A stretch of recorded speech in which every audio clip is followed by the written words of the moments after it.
नमस्ते मित्रों, जैसा कि मैंने पिछले अपने 15 दिन पहले के वीडियो में अपने संविदा कर्मी साथियों को बताया था कि वो संविदा कर्मी साथी से स्थायी शासकीय सेवक कैसे बनेंगे। जी हाँ, ये 15 दिन पहले का वीडियो था और मैं मानता हूँ कि इस अवधि में हमारे बहुत सारे साथियों ने प्रयास किए होंगे कुछ आगे। यद्यपि उस समय हमारे बहुत सारे साथियों ने ये जानना चाहा था कि इस प्रकरण का याचिका का नंबर क्या है, ये किसने याचिकाकर्ताओं की तरफ से वकालत की थी, या बहुत सारी चीज़ें जाननी चाहिए थी हमारे साथियों ने। तो आज हम इस वीडियो में आपको याचिका क्रमांक, इसके अलावा SLP नंबर, डायरी नंबर, इस प्रकरण में याचिकाकर्ताओं का वकील कौन रहा था ये जानकारी, वकील का पता, वकील का मोबाइल नंबर, उस एडवोकेट का ईमेल आईडी, ये सब हम आपको आज के इस वीडियो में बताएंगे, जिससे कि आप संविदा कर्मी से स्थायी शासकीय सेवक बनने की तरफ अपने कदम बढ़ा सकें। तो मित्रों, सबसे पहले हम आपको ये बताएंगे कि इस प्रकरण का नाम क्या था। जी हाँ, इस प्रकरण का नाम था महानदी कोलफील्ड लिमिटेड विरुद्ध ब्रिजराज नगर कोल माइंस वर्कर्स यूनियन। इस केस की सिविल अपील थी 4092/4093/2024। जी हाँ, सिविल अपील क्रमांक था 4092/4093/2024। प्रकरण का SLP नंबर था 6370 6371 2024। प्रकरण का डायरी क्रमांक था 320/72/2021। तो ये तो सामान्य जानकारी मैंने आपको बताई मित्रों, लेकिन इसके बारे में थोड़ा चर्चा करना चाहेंगे कि 15 दिन हो गए हमारे किन संविदा साथियों ने इसके बारे में क्या प्रयास किया, इसकी कोई जानकारी हमें नहीं थी। तो लगभग पिछले 7 दिन से हमने बहुत सारे संविदा कर्मी साथियों से बात की और उनकी तरफ से जो उत्तर आए वो इस प्रकार थे। एक साथी ने कहा कि हाँ भाई, मैंने ये सुना है कि भोपाल में किसी ने सरकार को प्रतिवेदन भेजा है। दूसरे साथी से बात की, उन्होंने कहा हाँ, मैंने ये सुना है कि एक साथी ने इंदौर हाई कोर्ट में याचिका लगाई है। तीसरे साथी से बात की, उसने भी कहा कि हाँ, मुझे किसी ने कहा था कि जबलपुर में किसी साथी ने हाई कोर्ट में याचिका लगाई है। चौथे साथी से पूछा, उसका भी यही कहना था कि हाँ, मुझे शायद ऐसा किसी ने बताया था कि ग्वालियर हाई कोर्ट में किसी संविदा साथी ने याचिका लगाई है।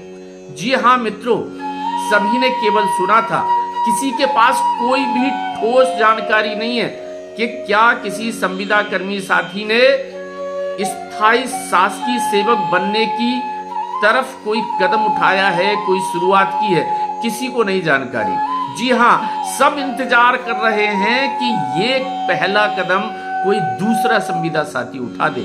सब इंतजार में हैं कि अगर उसका होगा तो मेरा भी हो जाएगा, मैं आगे कैसे बढ़ूं। तो मित्रों, अगर आप रेस्पॉन्सिबिलिटी अपने कंधों पर नहीं लेंगे, आप आगे नहीं बढ़ेंगे, तो आपकी सफलता में हमेशा संदेह रहेगा।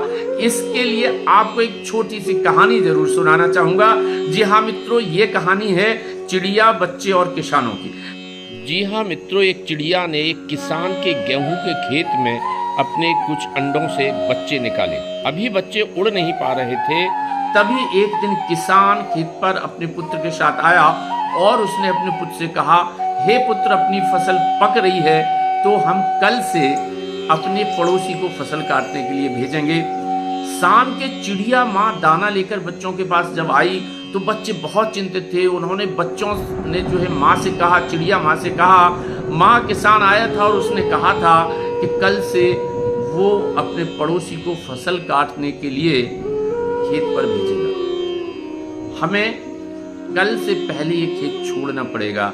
लेकिन चिड़िया माँ चिंतित नहीं हुई। उसने बच्चों से कहा कि तुम चिंता मत करो, अभी हम कुछ दिन और इस खेत में रह सकते। दूसरे दिन किसान का पड़ोसी फसल काटने नहीं आया, लेकिन शाम के समय किसान अपने पुत्र के साथ आया। उसने अपने पुत्र से फिर बात की कि हमारा पड़ोसी फसल काटने तो नहीं आया है पुत्र, हम ऐसा करते हैं कि कल से मजदूरों को अपनी फसल काटने के लिए खेत पर भेजेंगे। दूसरे दिन फिर चिड़िया माँ लौट के आई दाना लेकर। उसके बच्चे फिर बहुत चिंतित थे। उनने माँ को फिर पूरी बात बताई कि किसान कल से मजदूरों को फसल कटाई के लिए भेज रहा है। चिड़िया माँ ने फिर बच्चों से कहा कि तुम्हें चिंतित होने की आवश्यकता नहीं है, अभी हमारे पास कुछ समय और है। तीसरे दिन किसान फिर खेत पर आया और अपने पुत्र से उसने बात की कि हे पुत्र, न तो हमारा पड़ोसी फसल काटने आया, न हमारे मजदूर फसल काटने आए, अब हमें खुद ही कल से हमारा खेत काटना पड़ेगा। शाम के समय चिड़िया माँ फिर दाना लेके लौट के आई। बच्चों ने माँ को फिर ये बात बताई कि जो किसान आया था उसने ये कहा था कि कल से वो खुद और उसका पुत्र फसल काटेगा। अब चिड़िया माँ ने कहा कि हाँ बच्चों, अब हमें इस खेत को छोड़ के जाना पड़ेगा। तीसरे दिन सुबह जब चिड़िया और उसके बच्चे खेत छोड़ के जाने के लिए तैयार थे, तभी बच्चों ने अपनी चिड़िया माँ से पूछा कि माँ, 2 दिन जब किसान ने फसल कटाई की बात की तो आप निश्चिंत थी कि अभी हम कुछ दिन और रुक सकते हैं, लेकिन तीसरे दिन आपने कहा कि अब हमें उड़ना होगा, तो ऐसा क्यों? चिड़िया माँ ने बहुत अच्छा जवाब दिया। चिड़िया माँ ने कहा, बच्चों, 2 दिन तक किसान किसी और पर निर्भर था, किसी और के दम पर अपना कार्य कराना चाहता था, इसलिए मैं निश्चिंत थी कि अभी आपको और समय है खेत में रुकने के लिए।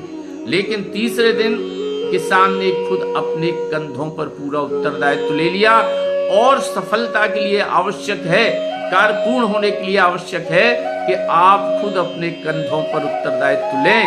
तो ये निश्चित था कि किसान ने जब ये खुद सोच लिया कि वो खेत काटने आएगा, तो तीसरे दिन से खेत कटना निश्चित था।